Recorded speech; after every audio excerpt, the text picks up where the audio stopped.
Em Apocalipse, no capítulo 21, versículo 8, está escrito: Mas quanto aos covardes, e aos incrédulos, e aos abomináveis, e aos homicidas, e aos fornicadores, e aos feiticeiros, e aos idólatras, e a todos os mentirosos, a sua parte será no lago que arde com fogo e enxofre, o que é a segunda morte.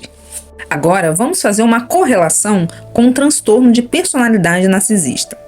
A covardia do narcisista muitas vezes aparece de forma disfarçada, pois ele geralmente tenta manter uma imagem de superioridade.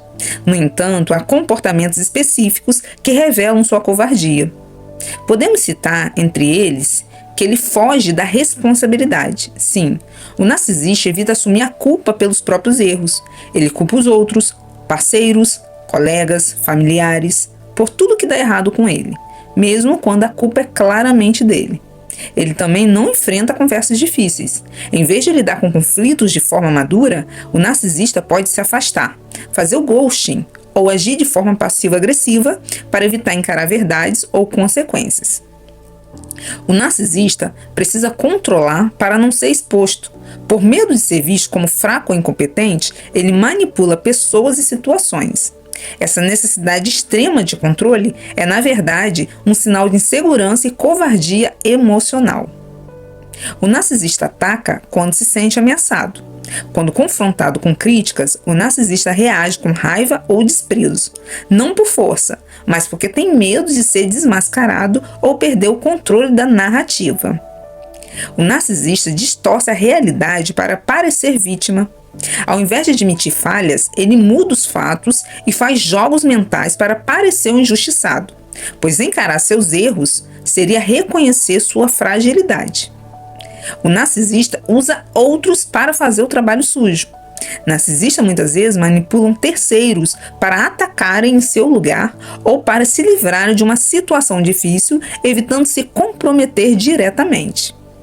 Essas atitudes revelam um medo profundo de rejeição, exposição e inferioridade. Tudo isso mascarado por uma fachada de arrogância.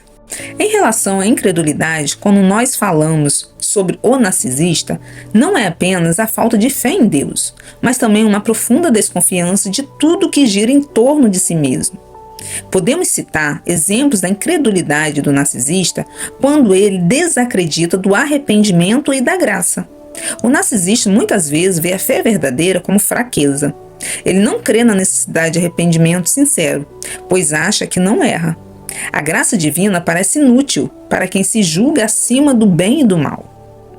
Ele não confia em Deus, mas apenas em si mesmo. Seu ego é o próprio Deus. Ele busca controlar tudo e todos, porque não acredita que Deus está no controle. Isso é incredulidade disfarçada de autossuficiência. Despreza princípios bíblicos, valores como humildade, perdão, serviço ao próximo e verdade são vistos como bobagens ou como ferramentas para manipular os outros, não como mandamentos divinos.